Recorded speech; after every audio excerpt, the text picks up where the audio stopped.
तो राधे राधे बच्चों, आपका स्वागत है हमारे इस चैनल पे। और मैं उम्मीद करता हूँ कि आप मस्त होंगे, स्वस्थ होंगे और अपनी पढ़ाई बेहतर तरीके से कर रहे होंगे। ठीक है, तो आइए आज हम अपनी केमिस्ट्री क्लास को आगे की ओर लेके चलते हैं। और इधर जानने से पहले हम लोग थोड़ा सा इधर आ जाते हैं, कुछ बातों को समझ लेते हैं इस एरिए पे। ठीक है, तो ध्यान से देखिएगा। सबसे पहले हम लोग आज पढ़ेंगे सूचक के बारे में। सूचक, यह सूचक क्या होता है? ठीक है, ध्यान से देखिएगा, सूचक क्या होता है। तो सूचक एक ऐसा पदार्थ होता है जिससे हम पता कर सकते हैं कि कौन सा पदार्थ अम्लीय है और कौन सा पदार्थ क्षारीय है। सूचक एक ऐसा पदार्थ होता है, क्या बोलेंगे? सूचक एक ऐसा पदार्थ होता है जिससे हम यह पता कर सकते हैं कि कौन सा पदार्थ अम्लीय है और कौन सा क्षारीय है। ठीक है, या ऐसा पदार्थ जो हमें क्षारीय एवं अम्लीयता की जांच करने में मदद करता है, उसे हम लोग सूचक कहते हैं। वैसा पदार्थ जो हमें अम्लीयता एवं क्षारीयता का पता करने में मदद करता है, उसे हम लोग सूचक कहते हैं। याद रहेगा?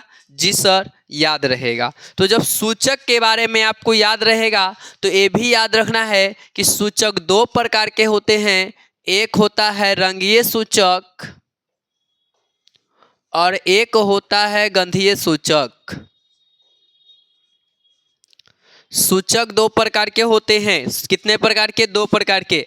एक आपका रंगीय सूचक और एक होता है गंधीय सूचक।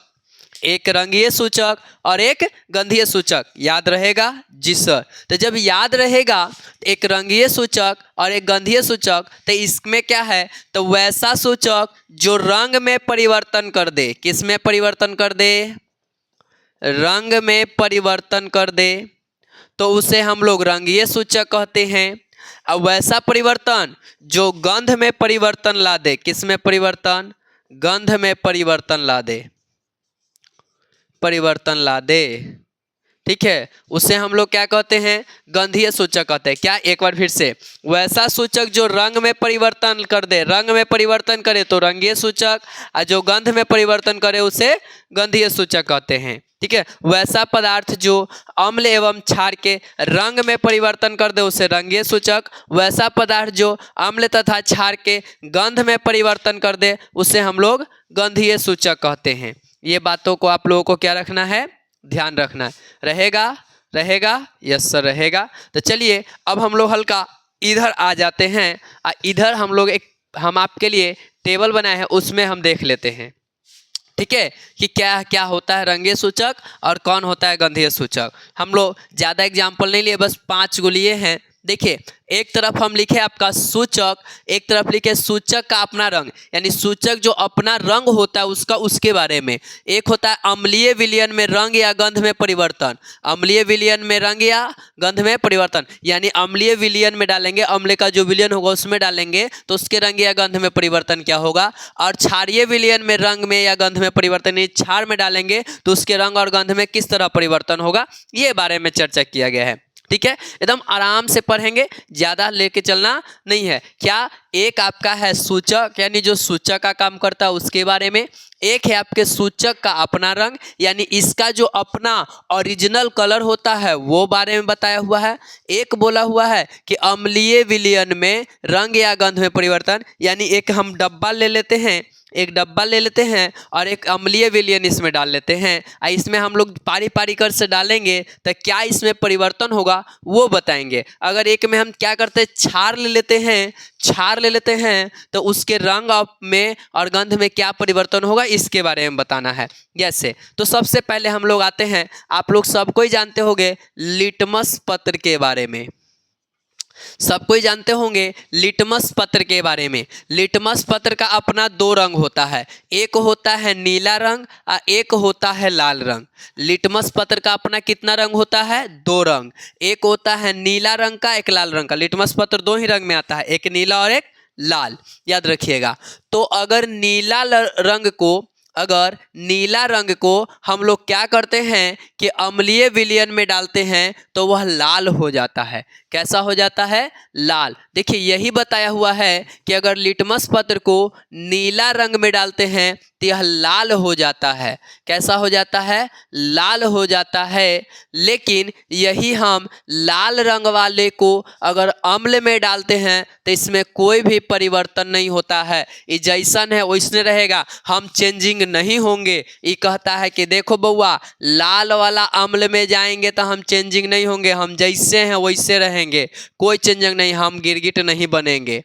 लेकिन फिर नीला वाला कहता है कि तू जब अम्ल में नहीं करेगा तो हमहू चलते हैं क्षार में, हम कोई परिवर्तन नहीं करेंगे। यानी नीला वाला क्षार में नीला ही रहता है, वो बदलता नहीं है। अगर नीला लिटमस पत्र को हम क्षार में डालेंगे तो ओकरा में कोई परिवर्तन नहीं होगा, वह जैसे है वैसे ही रह जाएगा, कोई भी चेंजिंग नहीं होगा। लेकिन जब हम लाल रंग के लिटमस पत्र को अगर हम लोग क्षार में डालते हैं तो वह नीला रंग का हो जाता है, यानी लाल यहाँ पे बदल जाता है। तो याद रखना, नीला वाला अम्ल में बदलेगा और लाल वाला क्षारीय में बदलेगा। ठीक है, याद रखना है। और लाल वाला अम्ल में सेम रह जाएगा और नीला वाला क्षार में सेम रह जाएगा, कभी चेंजिंग नहीं होगा। उसके बाद आता है आपका मेथिल ऑरेंज। दूसरा नंबर में क्या आता है? Methyl orange. मेथिल ऑरेंज क्या होता है? तो यह जो मेथिल ऑरेंज होता है इसका अपना जो खुद का रंग होता है वो होता है नारंगी। कैसा होता है? नारंगी। इसका खुद का रंग होता है नारंगी, इसका ओरिजिनल कलर होता है नारंगी। लेकिन इसको जब हम लोग अम्ल में डालते हैं, किस में डालते हैं? अम्ल में डालते हैं तो यह लाल रंग का हो जाता है। कैसा हो जाता है? लाल रंग का। अम्ल में डालते हैं तो लाल रंग का हो जाता है, लेकिन जैसे इसे हम लोग क्षार में डालेंगे तो यह पीला रंग का हो जाएगा। तो हम लोग मान लो एक डिब्बा में ले लिए हैं अम्ल और एक डिब्बा में अम्ल ले लिए, चलो 2 गो ले लेते हैं। हमारा पास डिब्बा तो अभी ना उपलब्ध है लेकिन दिया उपलब्ध है। ठीक है, मान लो ये 2 गो कटोरी है। अब ये कटोरिया में क्या किए कि एगो में ले लिए अम्ल और एगो में ले लिए क्षार। ठीक है, अब मेथिल ऑरेंज लाएंगे। मेथिल ऑरेंज रहेगा कौन कलर के? तो मेथिल ऑरेंज रहता है आपका किस कलर का? तो बताइए, नारंगी कलर का। किस कलर का रहता है? नारंगी रंग का। याद रहेगा, मेथिल ऑरेंज किस रंग का रहता है? नारंगी रंग का। इस रंग का रहेगा लमसम आपका मेथिल ऑरेंज। अब देखिए, जब मेथिल ऑरेंज ऐसे लेके एकरा में डालेंगे ना अम्ल में, ये क्या था? अम्ल, ये था क्षार। तो जब अम्ल में डालेंगे ना तो ये कैसन हो जाएगा? लाल हो जाएगा। लेकिन जैसे एकरा क्षार में डालेंगे ना, क्षार में, तो ये कैसन हो जाएगा? पीला हो जाएगा। ठीक है, तो हमको पता चल जाएगा कि लाल हो रहा है तो एक मतलब वो अम्ल है, अरे पीला हो रहा है एक मतलब क्षार है। यानी 2 गो हमको कोई दे दिया कि लो विलियन बउआ, आई लो मेथिल ऑरेंज। अब बताओ क्या करो कि बताओ कि दोनों में से कौन अम्ल है कौन क्षार है, तो हम कैसे पता करेंगे? तो एक पारी पारी से डालेंगे। तो एकरा में डालेंगे तो अगर ये लाल हो जाता है तो अम्ल, अब पीला हो जाता है तो क्षार, पीला हो जाता है तो क्षार, लाल हो जाता है तो अम्ल। ठीक है, इसको याद रख लेना है आप लोगों को। ठीक है, एकदम ध्यान से याद रखना है। ठीक है, उसके बाद हल्दी। क्या है? हल्दी। अगर हल्दी को हम लोग अगर ओरिजिनल कलर देखें तो कैसा होता है? पीला होता है। कैसा होता है? पीला होता है। हल्दी का ओरिजिनल कलर जो होता है वो पीला होता है बाबू। ठीक है, लेकिन जैसे उसको अगर हम अम्ल में डालते हैं तो वो लाल हो जाता है। कैसा हो जाता है बाबू? लाल हो जाता है। लेकिन जैसी ओकरा में हम लोग क्षार डालेंगे तो पीला हो जाता है। इसका प्रयोग आप लोग घर पे भी कर सकते हो। इसका प्रयोग आप घर पे भी कर सकते हो, क्योंकि घर पे आपके जो हम वस्तु बता रहे हो वो आपके घर पे उपलब्ध होगा। एक आप ले लीजिएगा नींबू, एक नींबू, एक नींबू, और एक ले लीजिएगा आप जल। जल, ठीक है, जल यानी पानी, पानी, नींबू। आप पानी और नींबू ले लीजिएगा। ठीक है, याद रहेगा ना? क्या लीजिएगा? पानी और नींबू। ठीक है, ये 2 चीज़ ले लीजिएगा। ठीक है, अब उसमें एक में लीजिएगा पानी, नींबू, और एक में लीजिएगा पानी और सरफ। क्या चीज? एक में पानी और नींबू और एक में लेना है पानी और सरफ। ठीक है, आपको पता चलेगा। ऐसे नहीं तो नींबू अब पानी ले लीजिए, खाली पानी ले लीजिए, क्या लीजिएगा? पानी। ठीक है, अब पनिया में सरफवा मिला दीजिएगा, याद रहेगा। पनिया में सरफवा क्या कीजिएगा? मिला दीजिएगा। अब पनिया में सरफवा सॉरी, पनिया में हम सरफवा मिला वाला कर रहे हैं, उल्टी कह रहे हैं, सॉरी, याद रखना। आप ले लीजिएगा पानी, देखो हम यहाँ पे लिख दे रहे हैं, पानी ले लीजिए गिलास में और ओकरा में मिला दीजिएगा हल्दी। क्या मिला दीजिएगा? हल्दी। ठीक है, तो पानी और हल्दी को मिलाइएगा तो किस रंग का हो जाएगा? पीला रंग का हो जाएगा। पीला, क्योंकि हल्दी का ओरिजिनल कलर पीला होता है, तो पीला रंग का हो जाएगा। लेकिन आपको चेक दूगो, एगो लीजिएगा नींबू, और घर सबके घर में सरफ भी रहता होगा, तो नींबू और सरफ। तो नींबू लेके क्या कीजिएगा कि इसमें डाल दीजिएगा, दोनों के मिश्रण में नींबू। तो जब नींबू इसमें डालिएगा तो ये लाल रंग का हो जाएगा, एकदम खून की तरह लाल हो जाएगा, लाल हो जाएगा। कैसा हो जाएगा? लाल। जब पानी और हल्दी के मिश्रण में नींबू डालिएगा ना तो लाल हो जाएगा। इससे आपको क्या पता चला कि जो नींबू होता है वो कैसा होता है? अम्ल होता है। नींबू क्या होता है? अम्ल होता है। लेकिन जब यही हम क्या करते हैं कि यही पानी और हल्दी वाला में सरफ डाल देंगे, सरफ डाल देंगे तो ये पीला हो जाएगा। कैसा हो जाएगा? पीला। आप लोग चेक कर सकते हो, ओकरा में नींबुआ डालने रहिएगा तो लाल रहेगा, और ओकरा में फिर से सरफ मिला दीजिएगा तो फिर से कैसा रंग के हो जाएगा? पीला। जादू हो जाएगा सर, जादू। पहले पीला से नींबुआ डालेगा तो लाल, और ललका में जैसे सरफ डालेगा पीला, जादू। ठीक है, तो ये होता है जादू। इससे हमको पता चल जाएगा कि कोई चीज रहेगा क्षारीय, सरफ क्या होता है? क्षारीय। उसके बाद लाल पत्ता गोभी आता है एक, ठीक है, लाल पत्ता गोभी आता है। अगर उसको और कलर देखेंगे तो लाल और बैगनी रंग का होता है। लाल और किस रंग का होता है? बैगनी रंग का होता है।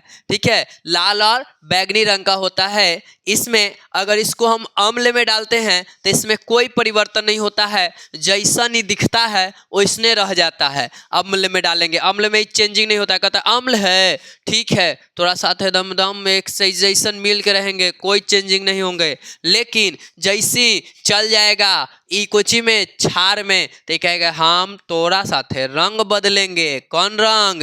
गुलाबी रंग। तो जैसी लाल पत्ता गोभी को छार में डाला जाएगा तो किस रंग का हो जाएगा? गुलाबी रंग का।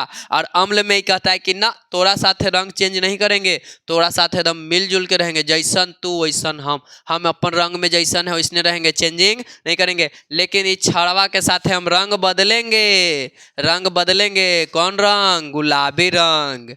ठीक है, फिर आता है आपका लौंग का तेल, एगो याद रखिएगा, सॉरी 5वां नंबर इसको कर लीजिए, इसको 6ठा नंबर। ठीक है, लौंग का तेल। लौंग का तेल जानते? लौंग देखा है? लौंग, लौंग इतना इतना होता है, काला कलर का लौंग।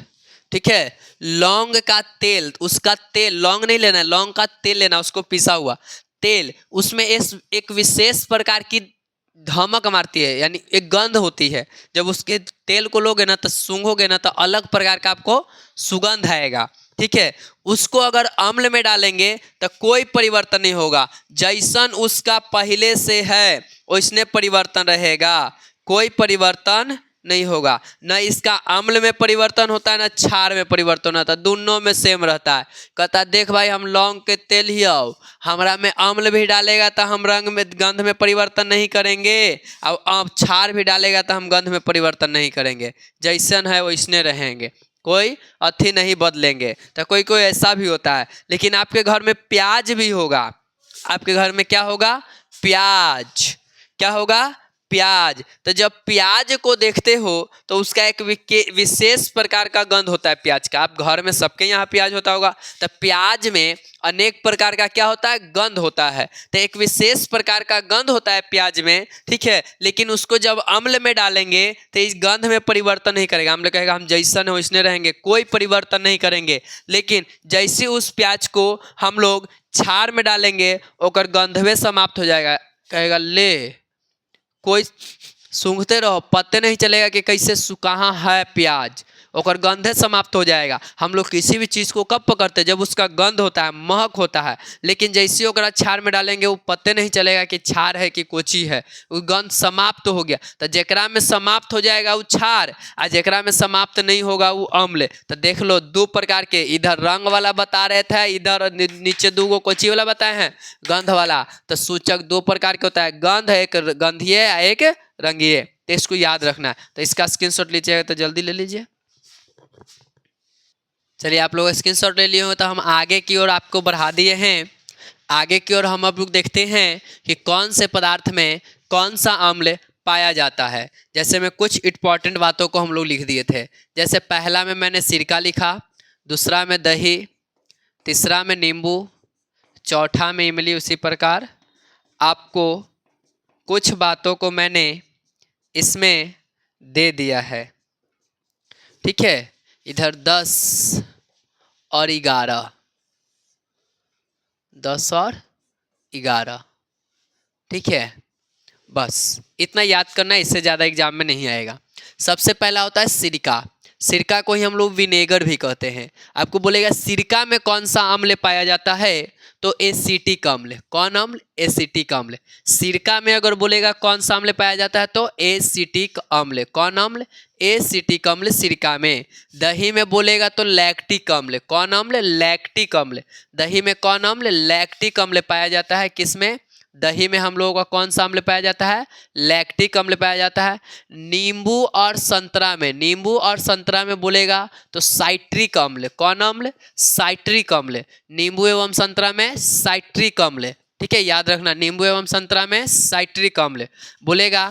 इमली एवं अंगूर में क्या पाया जाता है, तो इमली और अंगूर में टार्ट्रिक अम्ल। कौन अम्ल? टार्ट्रिक अम्ल। इमली जानते हो ना, इमली और अंगूर में टार्ट्रिक अम्ल पाया जाता है।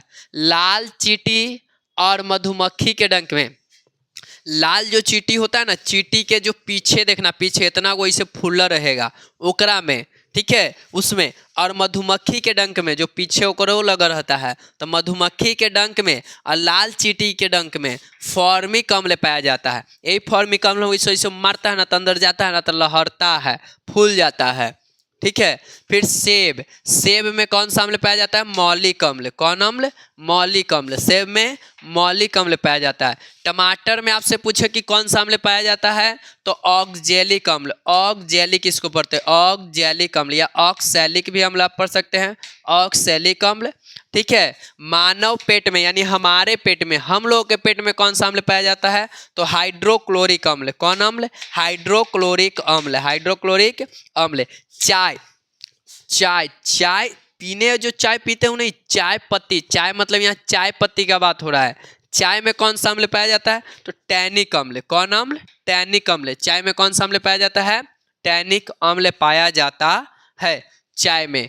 और अगर आपसे पूछे मक्खन में कि मक्खन में कौन सा अम्ल पाया जाता है, तो ब्यूट्रिक अम्ल। कौन अम्ल?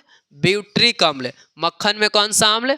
ब्यूट्रिक अम्ल पाया जाता है। और पत्ता गोभी भी आप लोग खाए ही होंगे, पत्ता गोभी का सब्जी। पत्ता गोभी में कौन सा अम्ल होता है? कार्बोनिक अम्ल। कौन अम्ल? कार्बोनिक, कार्बोनिक अम्ल होता है पत्ता गोभी में, होता है कार्बोनिक अम्ल। याद रहेगा, पत्ता गोभी में क्या होगा? कार्बोनिक अम्ल, ठीक है, याद रहेगा इतना। बोलिए जल्दी, याद रहेगा? जी सर, तो जल्दी से स्क्रीनशॉट लीजिए। तो स्क्रीनशॉट ले लिए होंगे आप। तो चलिए आज के लिए इतना ही, मिलते हैं हम लोग नेक्स्ट क्लास में। तो जय हिंद, जय भारत।